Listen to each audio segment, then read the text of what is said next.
guys, and welcome back to another episode of the podcast. It is just me and you today, and we are taking a deep dive into Frankenstein. More specifically, we are talking about the new adaptation by Guillermo Del Toro, which has just come out on Netflix. I was lucky enough that I got to see it in the cinema, although I had to really go out of my way to see it. I mean, of course I don't mind. I love going to the cinema, and it was an absolute treat, and to be honest, a real blessing.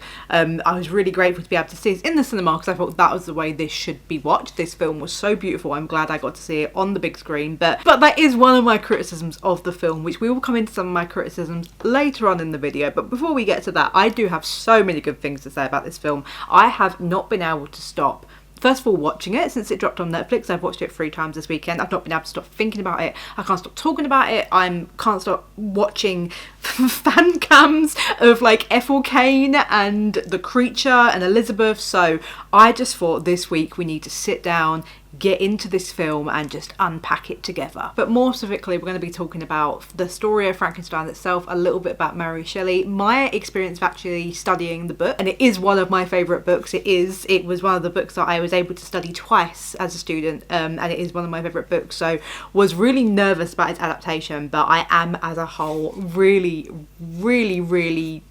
happy with it. Then we're going to get into the movie itself, the way it was shot, some of my favourite scenes, some of my favourite imagery, but also some of the criticism of the imagery as well, because as I said, I do really like this film, but there are some criticisms that I'm hearing people make, and I'll be honest, some of the criticism I'm like, okay, I can understand that, but also it's not enough to put me off the film, but also I can understand where you're coming from. Then we're going to get into my favourite bit, talking about the characters, what Guillermo Del Toro has done with these characters, how he's brought them to life and adapted them from the mother of Gothic horror, Frankenstein by Mary Shelley. And we have so much to get into, so I'm just going to jump straight into it this week. As I said, I was actually lucky enough to be able to study Frankenstein twice. Once, I believe, in year 8 when I was really quite young, and then again when I did A-level English literature. I think it was at A2. We did a module specifically on Gothic horror, and that really moulded me. There are some books that we studied there. I think a lot of the literature that I studied at school and then at college really did have such an impact on me. It was such a formative time in my life, and there was so much that I was going through that it really did mould who I am today, but specifically the Gothic horror. Frankenstein being one of the main ones, but also this other book that I read called The Bloody Chamber. If you are not familiar with The Bloody Chamber, please go and read it. It is dark, it is gory, it takes spins on old classic fairy tales, and it puts that dark, gothic, gory, feminist spin on them. And that was one of the other books that really had a deep impact on me. But Frankenstein had such a deep impact on me, and it still does to this day. When I first read it, I was in year 8, and I mean, if you guys don't know a little bit about like me and my background, if you're like new to my channel, hey, I had a very abusive relationship with my mother growing up, and I always felt like my mother never saw herself as my mother, and I never saw myself as her daughter. There was a disconnect there that had always been there throughout my life. When I say like, oh, my mother's not in my life, it's not like something happened and then it blew our relationship apart. It felt like there was never a relationship to me. And when I first read Frankenstein in year 8, I remember really identifying with the creature. And I remember reading this book, and what I saw was a parent that didn't want to take responsibility for its creation. And that's obviously what I read into it, because that was the place I was coming from. And the creature to me wasn't this horrifying, scary thing. It was this new animal that needed nurture and needed love and needed attention and didn't get it. And that was a time in my life when I was still trying to work out what that dynamic was with my mother, and I was still trying to work out why, first of all, what is it that I am missing and why am I missing it? I always felt like there was something missing in me, that there wasn't that connection, and I couldn't even work out what that was, let alone why that was at that point in my life.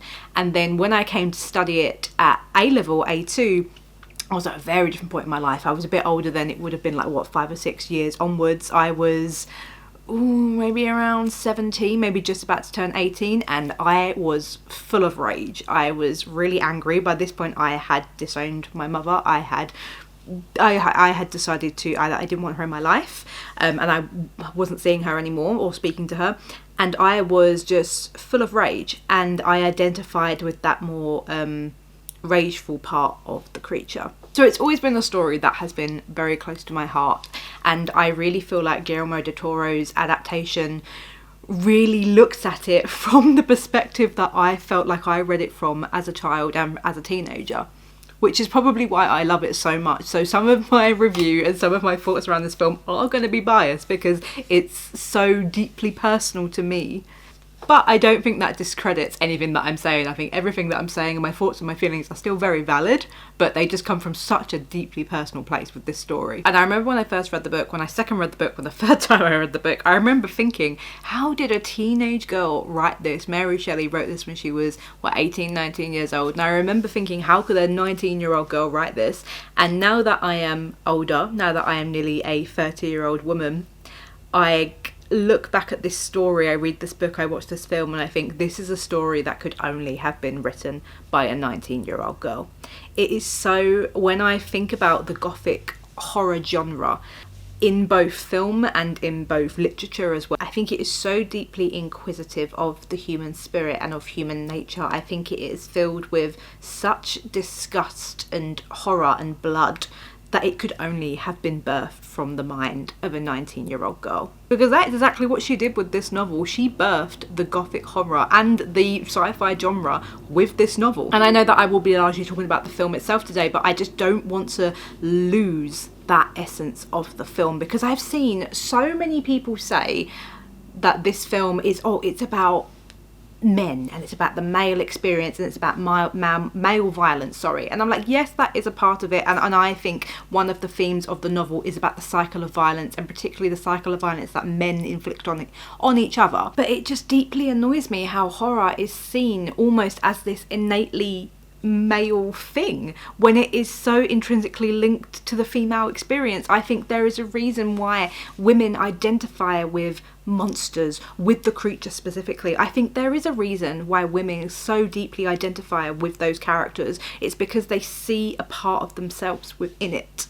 I mean, who better understands what it's like to be judged and to be constantly persecuted for your physical appearance and the way that you move through the world? I mean, who better knows what it's like to be constantly evaluated in that way?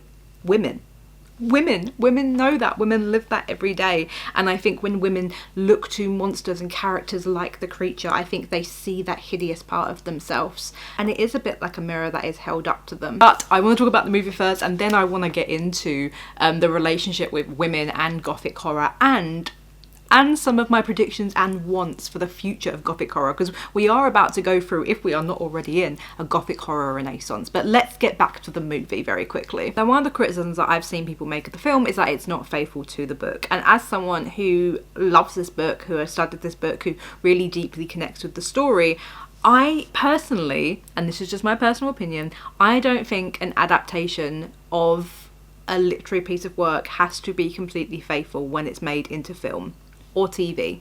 That's just my personal opinion, and I'll tell you for why. One, because things have to be translated differently from the page to the screen in order to make them interesting. They're different mediums of entertainment, and therefore they have to be portrayed differently. And I think if you wanted to just read the book, you can just read the book. You can just listen to an audiobook. A film adaptation of a book is not meant to just be an audiobook with visuals. But more importantly than that, I think it's more important when you're making an adaptation that you keep the heart of what the story is. I think it's a very different circumstance if you are taking that story and you are making it something completely unintended by the author, and you're changing it, and you're taking things out of context, and you're saying things that the author never meant to say. But I think with this story, and I think with this adaptation, I think even though it is different and there are differences with the book, I think it rings faithfully true to what Mary was saying with these characters. I think the heart of the story is there, and I think the heart of the characters is there, even if they are portrayed and adapted slightly differently, because it is an adaptation. This is Guillermo Del Toro's Frankenstein. Okay, that's very important to remember, in my personal opinion. This is his adaptation of Frankenstein, and this is a film that he has wanted to make his entire career, that he has finally felt that he is ready to make. And I think he has a really great understanding of the text. I think he has a really great understanding of the characters. There's no doubt in my mind with that. And I think when you make an adaptation of a story, especially such a classic old story, you have the liberty to adapt it in a way that you can really focus on parts of the story or focus on certain themes more than others and really make it what you want it to be. And what I feel like Guillermo Del Toro really did here is he focused more on the parental side of this story. And you can see that in so many ways, from the way that the creature is portrayed by Jacob Elordi, which, by the way, oh my god, we are going to come on to him in a second, because I owe him the biggest fucking fat apology of my entire life, and I will humbly humble myself and apologise to Jacob Elordi. But anyway, I feel like you can really see the themes that Guillermo del Toro really wanted to pick out in the way the characters are portrayed, but I also think you can see it in the narrative structure as well. And I think a beautiful thing about adapting a classic story, and a story like this which can speak to people in so many different ways, is there's so many different things you could say. At the heart of this, you have someone who has greatness, skill and talent, Victor Frankenstein, but doesn't want to take responsibility for what comes after exhibiting that talent and the creation. You can adapt that in so many ways, especially in this political climate. You could, even if you want to look at it from a technological point of view. And I know that Guillermo del Toro is a man after my own heart and is very anti-generative AI. Another reason why I do just think he's brilliant. I'm like dick riding Guillermo del Toro so hard today, but I'm sorry, he deserves it. But I know he is very anti-generative AI, and I know that that was a part of the story for him. It's not as blatantly obvious when you're watching the film, but it is obvious in the creation of how he brought this story to life. When you look at the way that he ran the set and the way that the boat in the opening scene, that's a real boat, that's a practical effect. And you can even take his thoughts and feelings around that topic and apply that to this story, about how, you know, as humans we do have a responsibility over the things that we're creating, and look at the damage that generative AI is having across the internet and bleeding into our very real world, and more scarily our political world. Speaking of that opening scene, I just thought that was brilliant. I remember sitting there in the cinema and it really felt like I just felt a chill down my spine. Like, I would say the majority of the film didn't feel like a horror film to me. It really felt like a love story, but the opening scene felt like a horror movie. And even though if you've read the book, you know the story, you know the eventual outcome, and you know that the creature is not the monster that he's being made out to be, that feeling of terror is still there. And I was sitting there knowing that I was probably going to end up really rooting for this creature, but I was still terrified. I think the feeling of isolation they were able to create with the setting, with the boat being stuck in the ice, and with the setting of, what am I trying to say, like very isolated scene that they were in. Then to stumble across this vulnerable man, Victor Frankenstein, they obviously don't know at that point. And then to have Frankenstein almost be like this bear, this creature, this undescribable thing roar from the distance. I was sitting there shaking in my boots. And I think we are so desensitized to horror because it is a very day-to-day part of our lives, whether you are interested in horror as a genre, or whether you watch lots of horror films, or whether you just play violent video games, or whether, I mean, hey, you scroll through Twitter for 5 minutes and you can see some of the most heinous war crimes that are happening currently in, you know, in our society. We are desensitized to images of horror and of gore, but I think that's something that was really well done here, was you were still filled with that sense of dread, and you were still filled with that fear of feeling like you were being hunted and something was coming for you, even when you probably already knew what it was going to be. You knew it was going to be the creature. But what an opening to the film. And some of the criticism that I have seen for the film is that a lot of people felt that the pacing was off, that it felt like it was almost sort of dragged out for the first maybe half of it, and then when it gets to the creature's tale it feels quite rushed. I don't necessarily disagree with that. I have seen some people say that they wish it was shorter, and that they wish the first half of the movie was just condensed down. That I struggle to agree with, because I personally didn't feel like it was dragging. I know it was long, but I was enjoying every moment that I was watching on screen. So I don't necessarily agree with that it should have been shortened down. I think especially because the first half of the film, or the first quarter of the film, really helped us to establish so much about Victor Frankenstein. And I think because later on in the film it is so easy to just condemn Victor Frankenstein, as the monster instead of the creature, I really feel like the first quarter of the film really sorts to helps to set up the idea that there are no monsters here. Yes, you could briefly call Frankenstein a monster as a creator because of what he's done. Only gods play monsters, obviously a quote in the film, but I really feel like when you reflect back on the story, the first quarter of the film really helps you to understand Frankenstein's actions more and why he did what he did and where his motivations were coming from. Now, do I agree with him? No. I was cheering my ass off when that man was getting his beatings. Every time I watched it, when Elizabeth slaps him, when the monster throws him across the room, even when his abusive dad was like hitting him with the cane thing, I was like, beat him again! Beat him again, you know, slap him down. I do not like that man, but the whole point of the story, I think it's too easy. I think it's too dimensional to say, oh, the scientist is actually the real monster. I think there's more depth to it than that. And I think it is that first quarter of the movie that allows us to explore that depth a little bit more. But I don't necessarily agree that the pacing was a little bit mismatched from the first half to the second half. And I really enjoyed what the first half did in terms of setup and exploring, I think, the scene of the world, and really helped you build the world around it. Obviously, we know it's set in the late 18th century and we have an idea of what that looks like, but I really feel like the first half of the film really helped to transport us to that setting and what was going on at the time in terms of the understanding of science and the experimentations with electricity around that time. It really helped to build the world around the film, I thought. Something that I also find quite interesting as well is the way that electricity is used in physiotherapy today. So if you guys don't know, I have a spinal injury. I am paralysed from the waist down, and electricity is often used in spinal cord injury rehabilitation. And there is a fairly newish form of using, they call it like FES treatment with like electroshock therapy. There is a fairly new way of using that where instead of applying it to the muscles to prevent muscle wastages, so when I've used it, I've had it applied on like my quads and my glutes and my calves and my hamstrings. But now they are experimenting with applying it directly to the spinal cord itself. Something that I've not been able to do because I have metal in my back, and they're still working out whether it's safe to use with metal in your back. But if it is, I would be so up for I already feel like the creature anyway, so put a bit of electricity in me, see what happens. But I think it's so interesting, sort of the experimentations and the knowledge that was going on around that time, and the way that when I'm watching it I'm seeing parallels to what I know and what I experience in my own life now as someone with a disability. Just very, very interesting. I am also off the back of this film, and because I went to the old operating theatre a few weeks ago, I'm really into 17th and 18th century operating history right now, particularly pre-germ theory and pre-anaesthetic.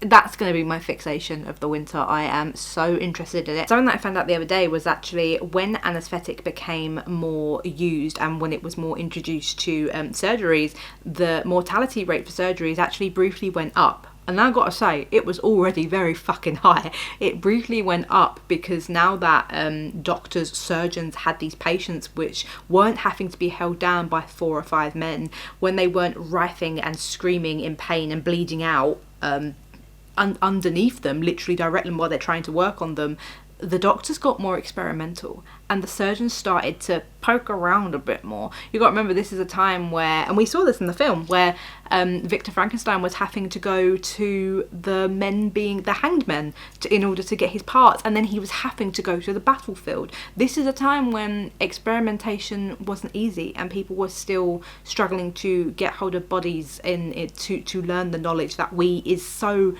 second nature to us now. We don't think twice about germ theory, we don't think twice about anaesthetic and what we know about our bodies and the way they work.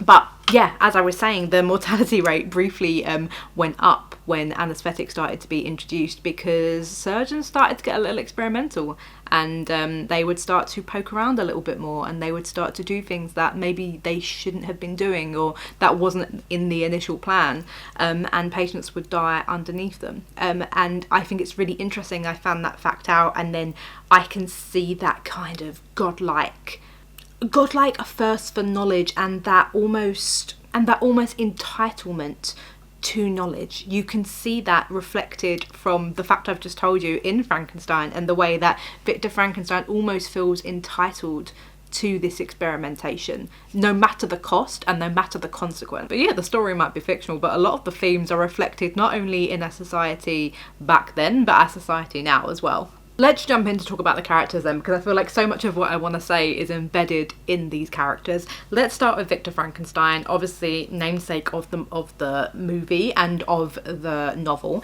Everyone always thinks Frankenstein is the monster. Frankenstein is, oh my god, how good is it to be like, actually, Frankenstein's the doctor?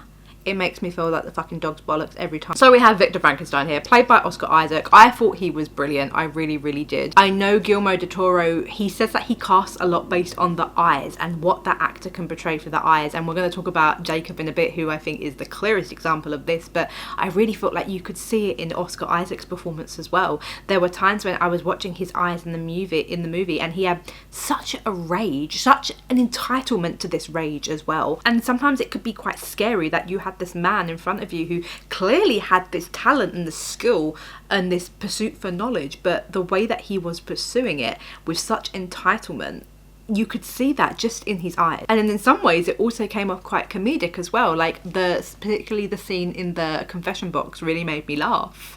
And you can see this smugness in his eyes, you can see this smugness in the way he presents his whole body. And that's another thing as well. I thought obviously a lot of the film was very dark or very emotional. Did anyone else cry? Because I was crying my fucking eyes out for any time the creature was on screen, basically. But there was also a good bit of humour in there as well. And I think that's very reflective of the Gothic horror genre, or what this novel does with the genre. Because it is an exploration of the human spirit and human nature. And the way that we learn to interact and love one another, and humour is a part of that experience. So I'm really glad that humour was a part of this novel, and the confessional box in particular really did make me laugh. But then going back to Oscar Isaac's performance, particularly his eyes as well, sometimes you could see such horror in those eyes. I'm thinking particularly of the scene where just before the creature comes to life and the lightning strikes and he turns round, and there is just like this moment that you see. It's like a look of fear and horror, and not because he's scared of what he's about to do, because he doesn't comprehend, I don't think, what he's about to do. I think it's the realization that this is his moment, and it's the realization of this is now or never kind of thing, and the realization that this is the moment that he's either going to prove himself or be a failure. And I don't think there is anything worse to Victor Frankenstein than being a failure. But my god, is it hard to sympathize with this character. Oh, I know I said that the first quarter of the film really helps you to kind of understand more where it's coming from, but oh my god, when he starts to get his lashings by Elizabeth and by the creature, I was happy. This man needs to be locked up.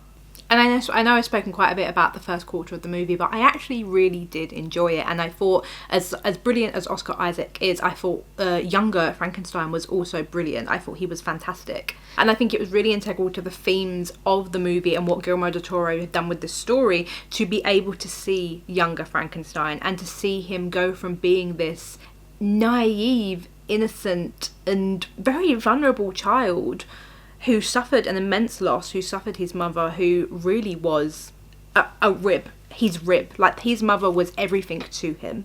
To see him suffer that loss and to suffer the cruelty of his father, only to go on and then become that cruelty to his creation. Following the thing that Guillermo Del Toro really played into here, which is the abusive parental analogy. It's not even an analogy, it's literally written out for you. And I know obviously I've spoken a lot here about one of the central themes to this being a creator who does not want to take responsibility for his creation. But I think Guillermo del Toro goes a little bit deeper than that, and he is able to convey that Victor Frankenstein has complete disregard for anyone around him.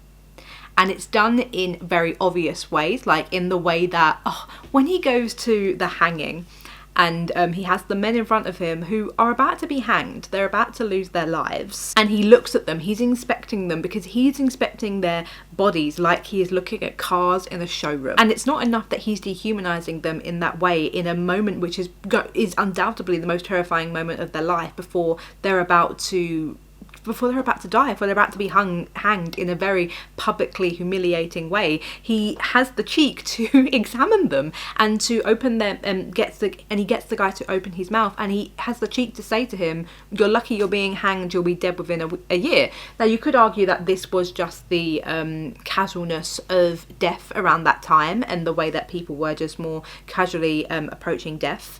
But I think it also says a lot about Victor's character and his disregard for life, which is really ironic because his whole purpose, seemingly, is life. It's life force. It's that he wants to bring about life. It's that he wants to be a bringer of life.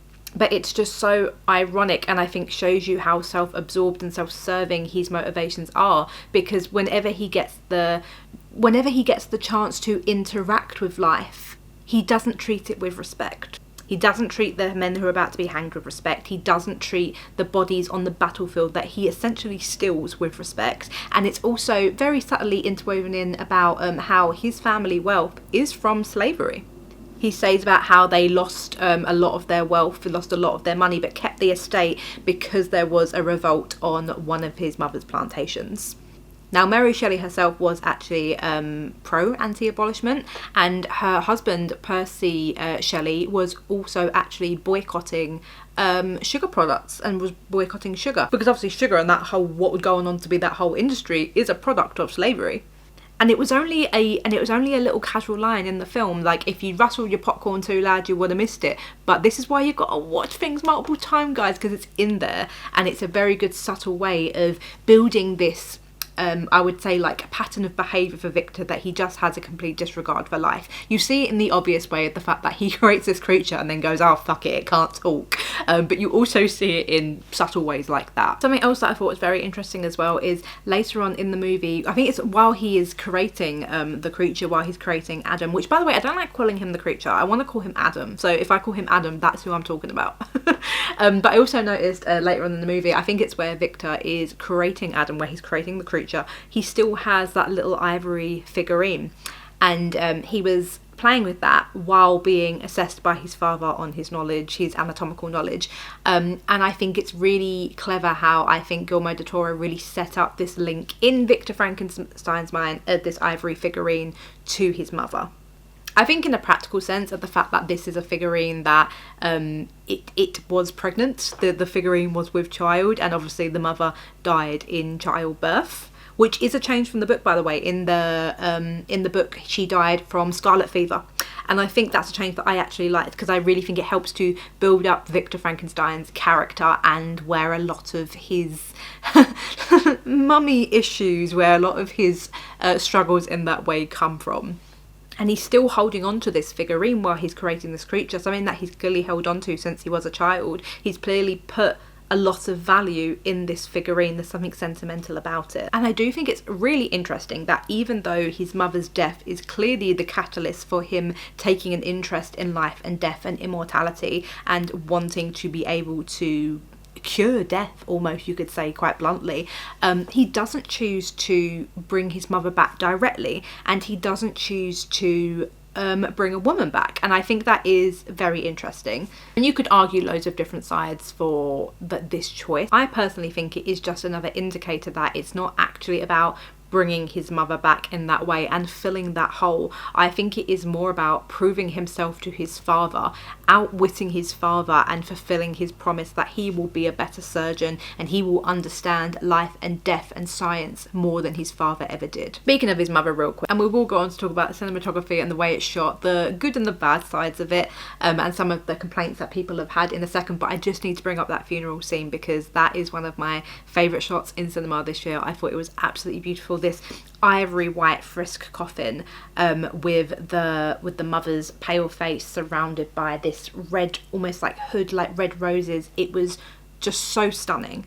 And so gothic, but frisk coffins actually were a thing. They wouldn't have been a thing when Mary Shelley wrote this novel, because I believe they were patented in 1848, but they were a thing, and they were invented and patented by Mr. Frisk, actually by a man called Mr. Frisk. It is a classic case of someone just naming things after themselves. But there was a real problem in London with areas and with soil and with environment becoming infected and polluted from the amount of graves that there were, because obviously people weren't buried with the dignity and the security and the safety and the well-being that they are today, and Frisk coffins were built to help with that. It was essentially mummifying the body in this Frisk coffin that encased everything. Now you would say, well, yeah, I'd fucking hope so, but that wasn't that obvious back then. Unfortunately, these didn't really massively take off because they were quite inaccessible and not really a lot of people could afford them. And as I said, they weren't invented when Mary Shelley would have wrote this novel, because they would have come out much later. The novel was initially released in 1818. This was patented in 1848. So the timing there is a little bit off, but it looks so beautiful on screen that I'm gonna allow it. And just to finish up on Victor, really, I think his greatest tragedy is that he endured what he did, which was horrible, to go through the loss of his mother like that, and then the abuse from his parent, from his father, and to not use that to fuel you to want to create with love. I think for me that is one of the greatest tragedies of Victor Frankenstein himself. He didn't look at what he was put through and take that on board and want to be better for his creations. And moving on to my star of the show, the man of the hour, the man that I owe the biggest fucking apology to, Jacob Elordi as the creature, as Adam, as Frankenstein's monster. Look, girl, I just didn't know you were bringing it like that, okay? I'm sorry. This is my official apology to Jacob Elordi. I'm sorry that I did not understand your game. I'm sorry that I underestimated you. You absolutely killed it as the creature in Frankenstein. I had seen Jacob Elordi in a few things before. I most namely knew him from Euphoria, obviously. I think that's where most of us knew him, or The Kissing Booth. And then I'd gone on to see him in, obviously, Saltburn and then Priscilla. So, like, I knew that he had acting chops, right? Like, it's not that I just thought he was a pretty boy. I knew that he could act, right? But the creature is just such an interesting role to take on, and I guess where my misplaced, I will say, doubts came from was that I just didn't know if Jacob Elordi had the depth for it. I have been proved wrong. I'm happy to be proved wrong, and I feel like something that was so special about his performance was his physicality. I'll go back to that opening scene, which I clearly loved so much, and he is this big, brute, terrifying force, and you can feel the strength of him. You can feel the power. Like, there's that one bit where he's just annihilating the dudes on that ship, and there's this one bit where he smacks this guy so hard that he actually backbends and his head, I think, like twists all the way around. Like, you can feel the power of this creature in this opening scene, and I think to go from that to when we next see him, where he is this almost like 2-day-old baby deer, and he's so delicate and he's so fragile. Physically, it seems like he can't really understand his own movements, yes, but also in his eyes, in his facial expressions, the way that he is able to convey that, and the way that we move through that journey with him. It's just mind-blowing. It's one of those things where I think if you haven't seen the film, also I don't know why you've got so far into this video if you haven't seen the film, but it's one of those things that I just don't think you can really quite appreciate until you really watch him in action. But his eyes, man, his eyes!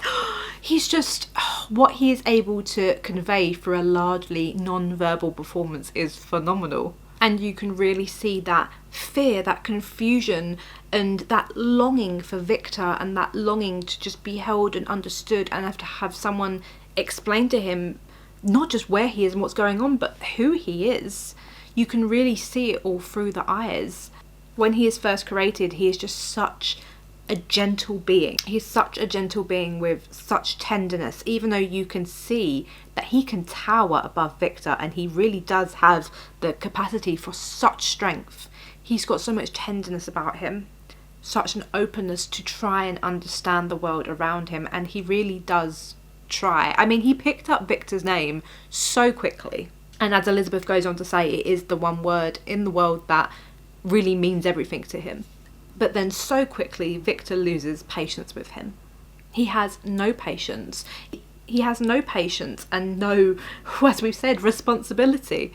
And something that I thought was especially cruel was how when he is woken to the creature, which is one of my favourite scenes, by the way. I think that's just incredible. It's got that humorous element to it, but it's also got such heart and such vulnerability. So when he wakes to the creature at the end of his bed, you can see a tear track down the creature's face where he clearly woke up crying when Victor thinks his experiment has failed and he goes to bed.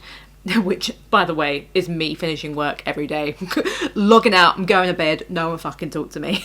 But I've not left a man-made man in my laboratory. Mine's like a half-edited podcast. But Victor goes to bed, he leaves them there, and at some point, clearly, the creature, Adam, has woken up alone in this laboratory, and he goes to find someone, anything. He's gone to explore. And you see that inquisitive nature in the way that he's peering around the bed, and he's waiting for Victor to wake up. And then when he does, and when Victor approaches him and takes the bandages off his face, you can see the tear track down his face, and you can tell obviously he's woken up crying like a baby does when it's born. And then one of the very, very first things that Victor teaches him is about sunlight. It's about warmth. It's about how the sun provides. He teaches him that, and the creature learns it very quickly. At first he's scared of it, he doesn't know what this is, of course he doesn't know what anything is, but he's clearly got that innate trust for Victor, and he quickly quite physically opens himself up and starts to absorb the sunlight. And then one of the first things Victor does after teaching him that the sun is life is he puts him in the basement, he puts him in the cellar where no sunlight can reach him. You teach him what life is, and then you put him in a space where he can't have that. And even then, when he's being taken down there, and even in the scenes and the days following, he has still got so much gentleness and such an openness for Victor and such a want for Victor's approval. But because he can't perform the way that Victor wants him to, he loses patience immediately. And I really think one of the most heartbreaking parts of the film, which really comes from Jacob, I nearly called him Nate then. It comes from Nate Jacob's performance. No, it comes from Jacob Elordi's fantastic performance, is that vulnerability of the creature. It's the way that he's able to show this gentleness and this openness, and he shows it with Victor, yes, even though Victor is cruel to him, and he also shows it with Elizabeth by giving her the leaf, and he shows it with when he's feeding the deer the berries. And something that I just find so emotional, it honestly could cry thinking about it right now, is that nobody ever taught the creature to share. Nobody taught the creature to share the very little that he has in the world. He doesn't have nothing. He has a leaf and then he has some berries that he stumbles upon. And yet his first instinct with everyone that he meets is to share. And I think that's so beautiful for the character and to portray the character's innocence, but I think it also says so much about the human condition. And there is a Mary Shelley quote that I really, really love about, I can't remember exactly word for word, but it's how goodness comes more naturally to man.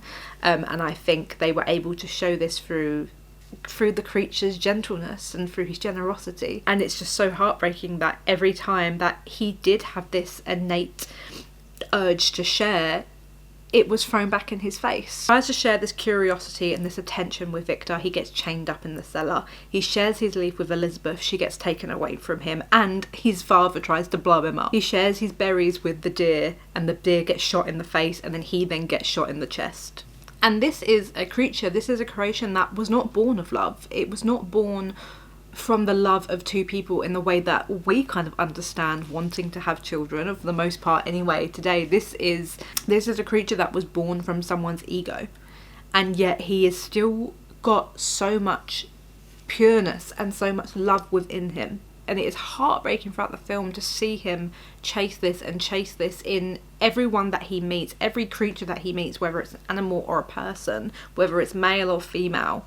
He is constantly chasing this exploration of love, and it is only once every opportunity to chase that has been shot down and expurgated in very violent ways, in ways that physically kill the creature, it's only then that he does indulge in his rage. And some of my favourite dialogue of the whole entire film is in actually the creature's part of the story. I'm thinking particularly of when he says, if you will not afford me love, then I will indulge in rage. And I think it's really interesting as well how different the creator and his creation are, and how that mirrors how different a young Victor Frankenstein was to his father, which only makes it more painful when later on in the story, when we see the creature indulge in this rage. I mean, it's understandable why he's so violent and why he decides to finally give in to that side of himself, but it's so upsetting because you have this creature here who is so pure of heart, who has so much love to give, and every attempt at trying to give it is met with violence, and you understand why he succumbs to violence,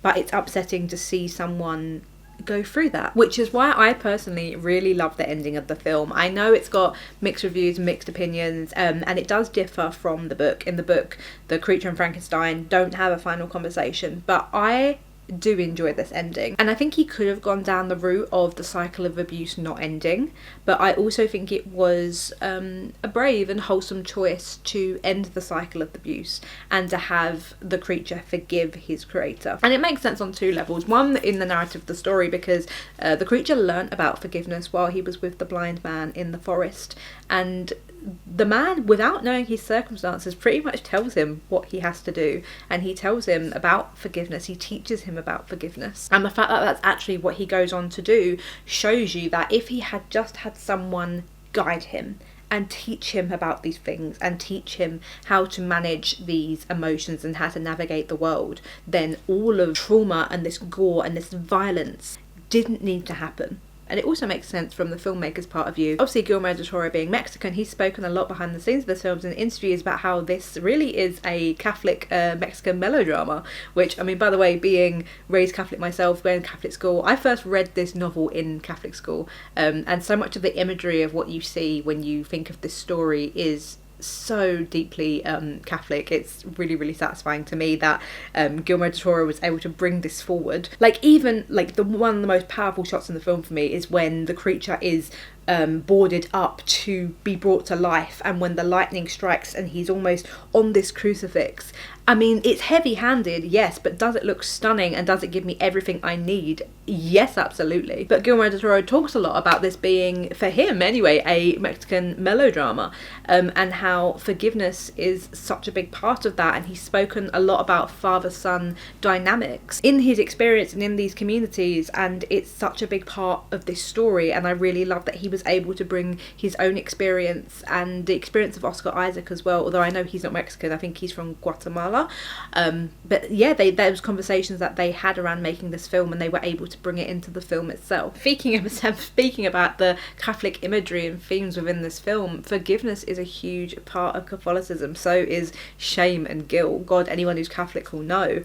And we saw that throughout this whole entire movie, not just in the dialogue and the themes and the actual storyline itself, but a lot of the imagery was very reminiscent of a lot of famous painting. The most obvious one that really stuck out to me is when he meets Elizabeth and they do the finger touch, and it is reminiscent of the creation of Adam, which is one of my favourite paintings of all time. I actually have it tattooed on my arm. But another one that I saw, which I just thought was brilliant, and I'm so glad they got it in. But there's a reference to the painting, The Incredulity of St. Thomas. Now, if you guys aren't Catholic or you aren't familiar with this painting, it is a reference to there is a Bible verse. Now, I'm going off the top of my head here from my years in Catholic school. I believe it to be John 20:25.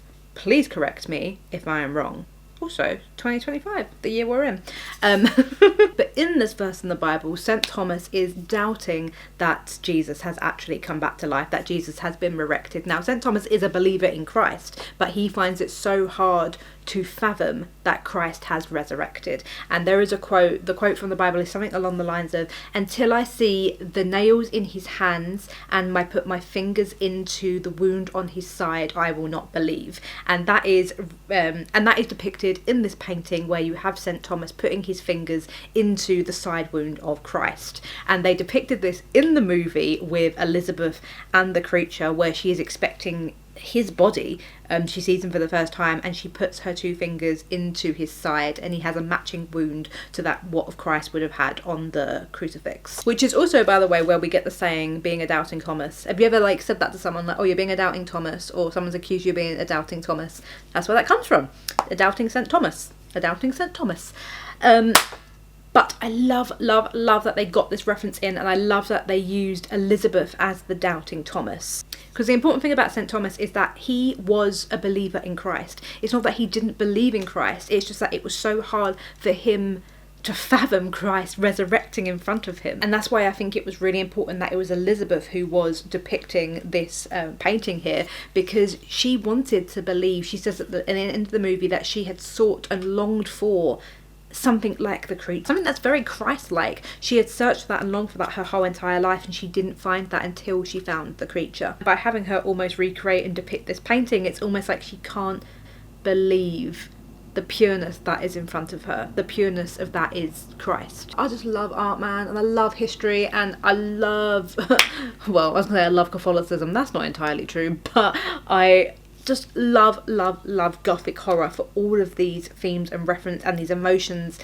that and the way that it makes you examine the world and the history around you. This is what I love about Gothic horror. It is an affront, it is a mirror up to yourself, but it also is a push to make you examine the world around you and the world that has come before you. Now, while we're on the topic of the creature, I know some people have criticisms of the way that his makeup and like actual, what is the word, like the way he visually looks as the creature is done. I know there are people who don't like it. I gotta admit, I was a little bit surprised, because I had been so used to the depiction of Frankenstein that I had just always seen growing up, so it was different to what I'd expecting it, and it's more reminiscent of obviously the modern Prometheus, which is, yeah, not shocking, because Frankenstein is the modern day Prometheus. That's literally the subtitle of the book.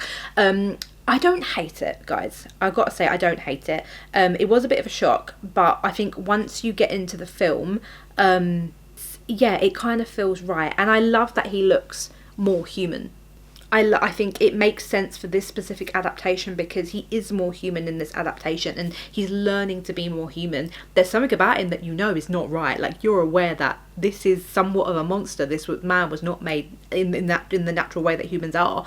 But I love that there is that humanness about him, and I know some people have criticised that, like, I didn't want to be able to tell that it's Jacob Elordi, but I can. I don't necessarily think that is a bad thing when Jacob Elordi did such a stellar performance. I wouldn't have minded him being a bit more gory, a little bit less polished, but for me, the essence of this film isn't really the gore and the horror of it. I can understand where people, if that's really what they wanted from it, I can understand why you would be disappointed. But for me personally, it's not one of those things that I was like, I need from this film. I also really loved how once he gets older and in the second half of the film, he grows his hair out.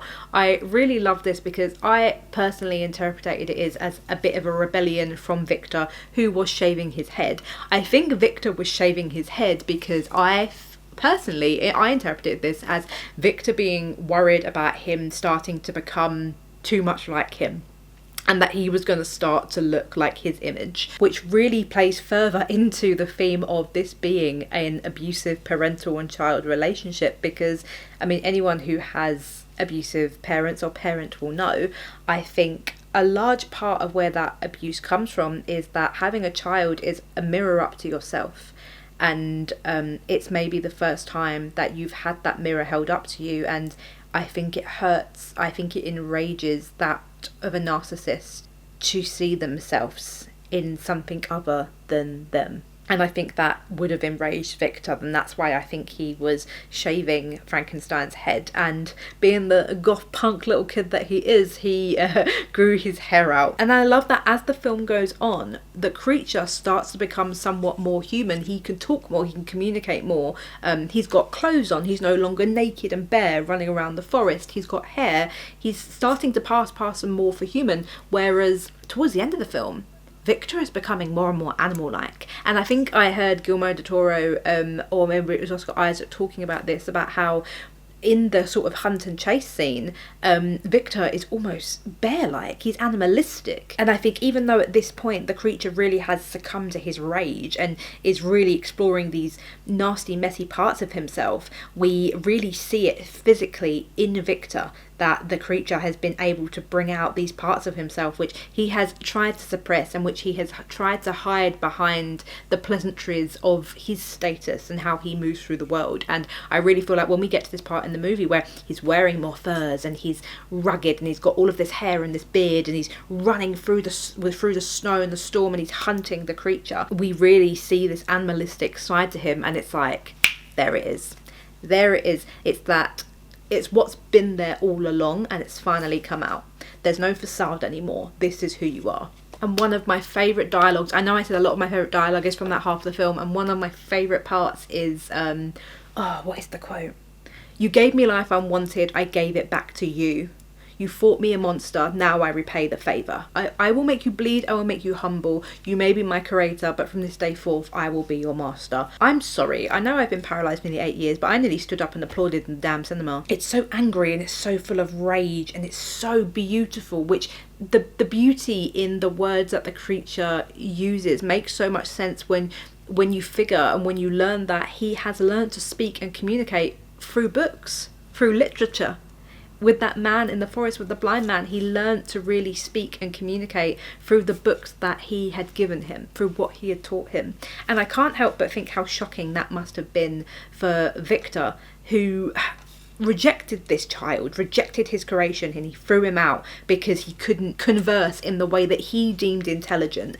And to then when he sees him again, he's conversing on this such high level, and not only just in his the things that he's saying and the words that he's choosing, but also the level that he's operating at, his thoughts and his feelings and his empathy and having desire. And Victor takes that as a credit to himself when he says something in the movie along the lines of like, "Oh, I made you well, I created you well." And it's like, yes, you may have put the body parts together, you may have put the electrical current through his body, and you may have given him life, but you didn't make that man. And I think this is another important theme of the movie, is what makes a human. Is it the sperm and the egg and the chromosomes and the genetic build-up and these two beings that come together to create this one life force? Is it the body that is able to sustain it and releases it into the world?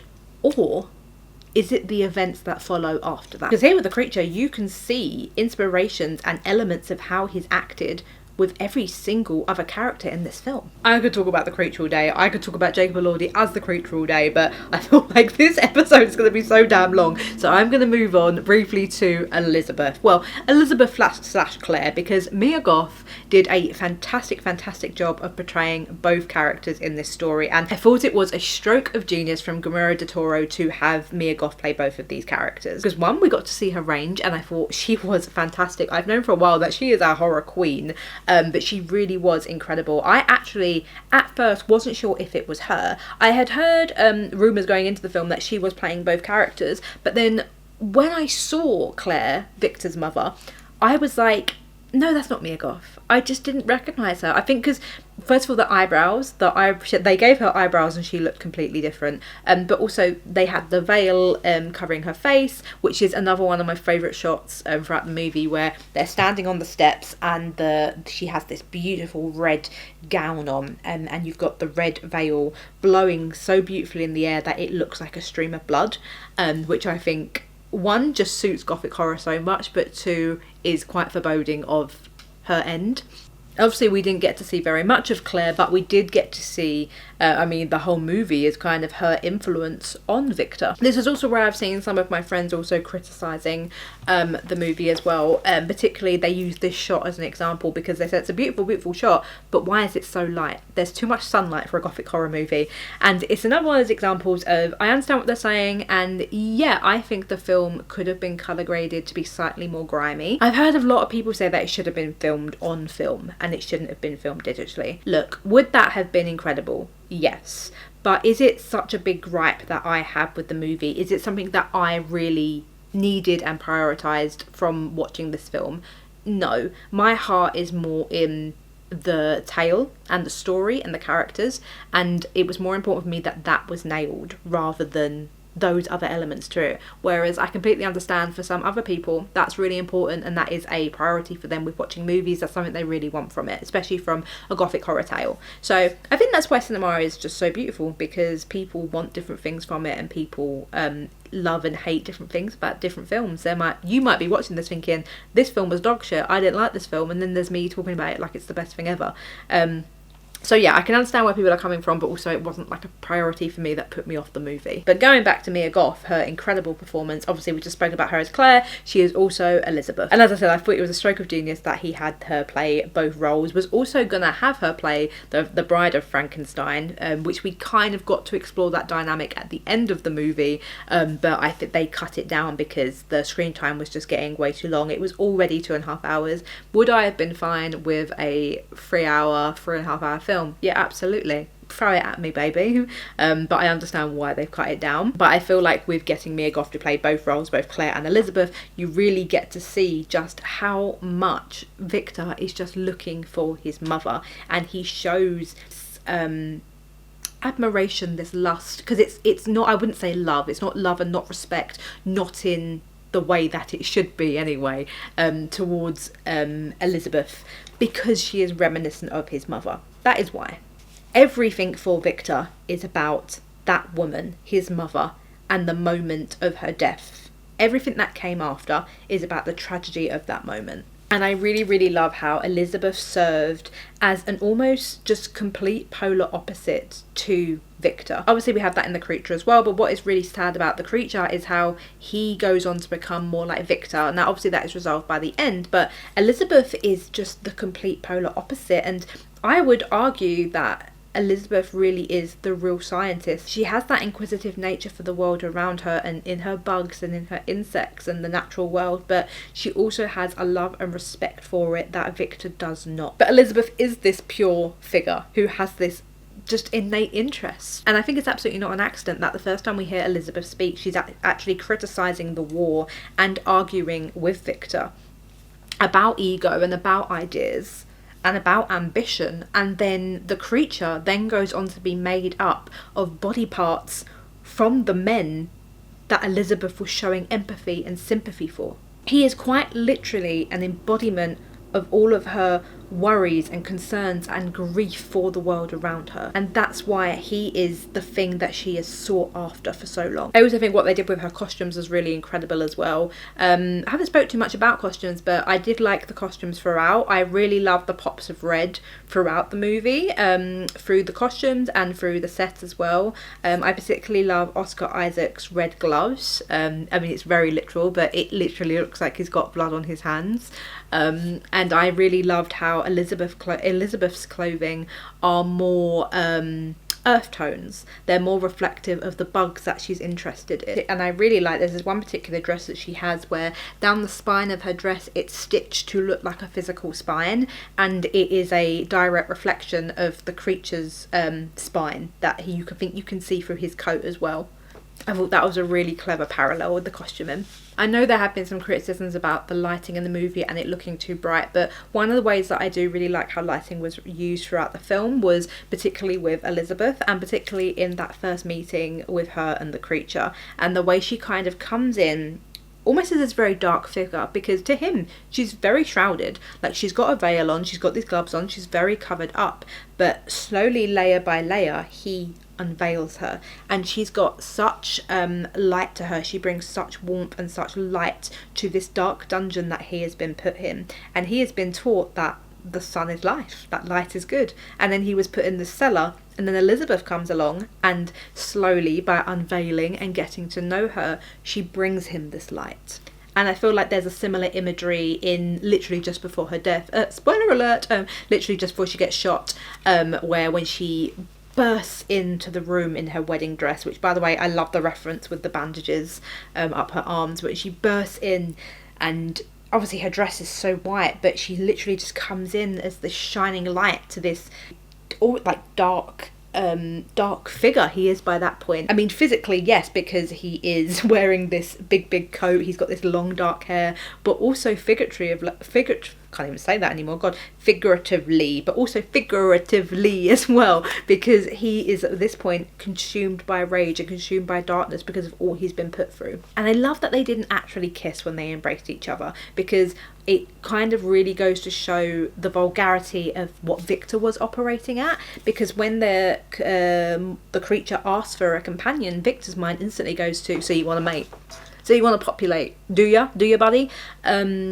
That's exactly where his mind goes to, because he's operating at such vulgarity. Whereas these two creatures, their bond is about understanding. It's about being reflected within each other. They both reflect each other. And when they finally embrace, it is just this pure, they almost fall into each other. And you can even see it physically in the film, where it's almost like if she wasn't wearing this big glowing white dress, you wouldn't be able to see her because of the way she falls into him. And it's just such a beautiful way that they embrace each other. And I really love Elizabeth throughout the film, and I really felt like her character was fleshed out more than it is in the book. I mean, it feels wrong to even say that, I'm sorry Mary Shelley, but I really do feel like this adaptation did a really good job of fleshing out her character and bringing more out in her. She serves so many purposes, to mirror the creature, but also to hold up a very ugly reality to Victor. And I think her presence in this film really got me thinking about the future of Gothic horror moving forward, because we are in a Gothic horror renaissance, baby! But I think moving forward, something that I personally would love to see from Gothic horror is, I want to see more grotesque women. I want to see some women that are ugly and who are representations of the worst parts of human nature. I want to see women be all of that and be loved at their worst, like some of the male characters are in Gothic horror. Now, will that ever happen? Until we start supporting female writers more, probably not. But I do think that's an interesting conversation to have, of you have this whole genre which was birthed from the mind of a teenage girl, and which is so intrinsically linked to the female experience and what women experience on a day-to-day basis and throughout our lives. Yet that seems to be a whole missing. And even if someone did write that and they wrote it well, would we be ready to receive it? I mean, hey, like, people can't tolerate murky grey female characters the best of the time. They couldn't even handle Carrie Bradshaw. How are they going to handle a female Gothic horror character that is generally grotesque? I don't know, but I'd love to see it. And I keep saying we're in the Gothic Renaissance, and I said this to my best friend Dan, literally, I think it was either end of 2023 or very, very start of 24. I really can't remember when it was, but it was a while ago. I said to him, we are going to go through a Gothic horror renaissance. I said, I can feel it coming. And I'm someone who has loved Gothic horror since I was very, very young, since I first got my hands on that copy of Frankenstein. And I just think it is such an important genre for the way that it makes us examine the world around us. It makes us examine human nature and the human spirit. It holds a mirror up to us, and it forces us to interrogate the world around us, especially all of the ugly parts, which is something we don't like to do as much as we might think we like to. There are a lot of topics in Gothic horror which are very, very taboo. I'm talking about sexual assault, incest, the creation of man, all of these things which are common topics in Gothic horror, which are very, very taboo. And I said, I think we're going to see a resurgence in this genre, one, because the appetite is there for it, but also because we are going through a very conservative time. There is a massive rise in fascism, there is a massive rise in conservatism, and it feels like everyone is just getting more puritanical by the day, which for someone like me is really scary. I find that terrifying. But when you have that, you also have a counterculture. And that is where the rise in the Gothic horror comes in. And I would always say that I think it's really important that we encourage weirdness. We encourage authenticity, especially when it diverts from the norm of what is expected of people. But I think in a time now where things are getting more conservative and things are getting more puritanical, I think it's more important than ever that we get a bit fucking weird with it. Do you know what I mean? I want to see some freak shit. I want to see that Gothic horror that holds a mirror up to me and makes me interrogate all of the weird and darkest parts of myself and my spirit and my nature. I want those stories that question the world around me, and they question God, and they question the creator, and they question the relationship of ourselves to those things. But then obviously when this acts as a counterculture to a very conservative mainstream, which look, I've been saying for ages that we're plummeting towards fascism. We're not even plummeting anymore, we're there. But when you're in this conservative fascist mainstream, and Gothic horror is a counterculture, this will be widely criticised, and it is uncomfortable to sit through. But it's really, really important that we push for these stories to be told, and we push for these narratives. And as much as some people were disappointed that it was Netflix who had picked up Frankenstein, and obviously they were the ones who produced and made this, I know there were a lot of people who wanted it to be made by a more indie and cutting edge like producing house. And as much as I can understand a lot of the reasonings behind that, I think in this time where we really need to be pushing against a lot of those regimes, I think it's really great that a big production like Netflix, a big company like Netflix, took on this story, and they allowed Guillermo Del Toro to tell it in the way that he did. Because there's a reason that they always ban books. There's a reason why they are currently banning books. Biggest thing that I would say to any young person, I mean anyone watching or listening to this, would be to read this week. Read something this week, and don't shy away from fiction. I feel like we really minimalize fiction, especially it seems to be that's an agenda that's sold a lot to men as well, to minimise fiction and to get them to read non-fiction and to get them to read self-help and books that can really benefit them. And there's not necessarily anything wrong with that. I think reading is great no matter what it is. In my head I was like, oh, maybe not.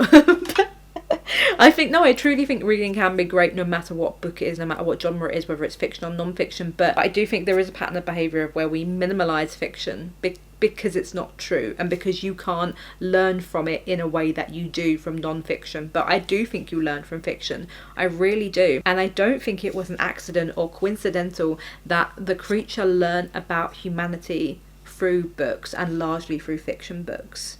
When he becomes verbal, and when he becomes able to communicate with Victor and with the world around him, and when he becomes able to seek forgiveness and to give forgiveness and move on with his life and open himself up to the sunset in the snow, that is because he learned through fiction. Now obviously I'm saying this this happened in fiction, I'm aware of that. But it is just a really, really good way of showing what you can learn through books, and particularly through fiction. Fiction absolutely has something to offer. I think every time you open yourselves up to hearing someone else's story, hearing someone else's narrative, it makes you a better, empathetic, more well-rounded person. And yes, you might not be learning something like you are doing in a self-help book or a history book or a non-fiction book, but that learning is just as important as what you learn in those non-fiction books. And don't let people try and tell you that it's not. Don't let people try and diminish fiction. Frankenstein, for example, I read that when I was, for the first time, maybe 12, 13 years old, and it allowed me to start grappling with that relationship with my mother. It allowed to put those seeds in my head of understanding what I was going through and what was happening in my home and the world around me. Fiction is important, kids. Guys, I feel like I have spoke for so long today. This episode is going to be so bloody long that I've literally drained my entire camera battery. I have used up an entire battery on my camera to film this. Oh my giddy aunt. I'm going to end this episode here because I've spoke for so long. I know there's probably so much more I could say about this film, and I'm sorry if I didn't get onto a point that you were really looking forward to me hearing about. But if there's anything that I missed that you really loved about this film, leave it in the comments on whatever platform you're listening to, because I would love to hear more people's opinions about this film, whether they're good, bad, neutral, or about the book. But before we go, finishing the podcast the way that we always do, which is, how are you chasing joy this week? I am chasing joy this week, unsurprisingly, by I'm going to make the effort to read. I'm going to make the time to read this week, because it can be so easy to say, oh, I don't have time, and then days go by, weeks go by, and you've not read. But I'm going to make the time to read this week, and I'm going to enjoy it. I was also going to come back and talk more about Mary Shelley, but we didn't have time. So what I'm going to do is link a podcast episode in the description of this podcast, which I really, really like. It's by the guys who did Horrible History. It's the You're Dead to Me podcast. They did an episode on Mary Shelley, and it is brilliant. So I'm going to link that in the description of this podcast. I'm going to go shut up and give my jaw a rest. I'm going to have some dinner, and I hope you are going to go off and do the same. Look after yourselves, take care, and I'll see you in the next episode.